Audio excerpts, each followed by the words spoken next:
Shalom, Bapak Ibu, Saudara-saudari yang terkasih di dalam Tuhan Yesus Kristus. Pada suatu waktu, ketika saya sedang beribadah, ketika sebuah lagu pujian itu dinyanyikan dengan penuh sorak-sorai, tanpa saya sadari, saya menyanyikannya sambil meneteskan air mata. Saya terdiam, hanya bisa bertepuk tangan sambil meneteskan air mata. Rasanya seperti mendapat kekuatan yang baru. Saya ditegur, saya dipulihkan, saya disegarkan. Dalam waktu yang sama saya merasakan itu semua. Bapak Ibu, pernahkah musik menjadi sarana Tuhan menjamah hati kita, bahkan ketika kita belum sempat berdoa sekalipun? Pada kesempatan kali ini, saya ingin mengajak kita melihat bagaimana musik bekerja pada emosi kita, dan bagaimana melalui musik dapat menolong kita mengalami perjumpaan dengan Tuhan. Musik merupakan seni bunyi yang diatur menjadi sebuah rangkaian yang dapat menyenangkan telinga kita atau mengekspresikan suasana hati, atau yang biasa disebut dengan perasaan.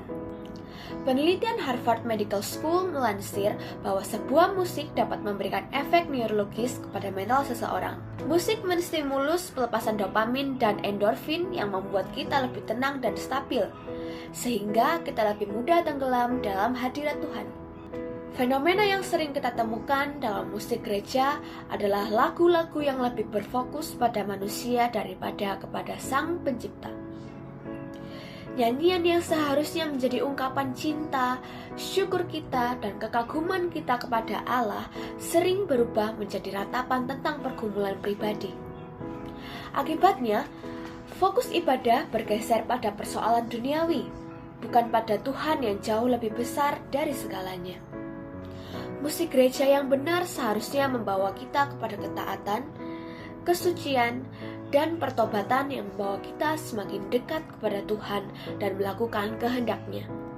Musik menolong kita mengekspresikan cinta kita kepada Tuhan melalui lirik dan melodi.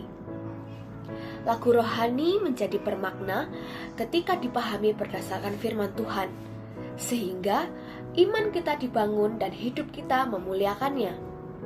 Ketika musik menjadi doa yang kita lantunkan, kita mengalami damai, sukacita, pengharapan, dan kekuatan yang hanya bisa kita dapatkan dari Tuhan. Seperti yang tertulis dalam Kitab Mazmur pasal 150 ayat yang ketiga sampai yang kelima, yang berkata, "Pujilah Dia dengan tiupan sangkakala, pujilah Dia dengan gambus dan kecapi.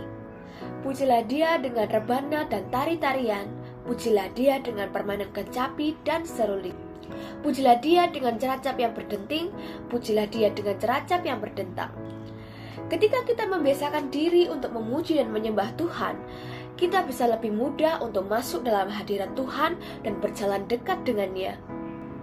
Kita memerlukan Tuhan setiap waktu, bukan hanya ketika kita berada dalam persoalan. Jadi, melalui musik yang benar, kita bukan hanya sekedar bernyanyi, tetapi kembali mengarahkan diri kita kepada Allah yang memelihara, menguatkan, menghibur, dan yang memberikan kelegaan kepada kita. Marilah kita membiasakan diri kita untuk memuji Tuhan setiap waktu, apapun musim kehidupan kita.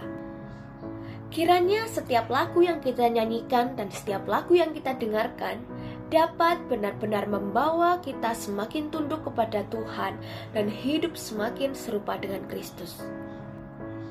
Saya, Angelika Gracia Tantra, mengucapkan terima kasih. Tuhan Yesus memberkati.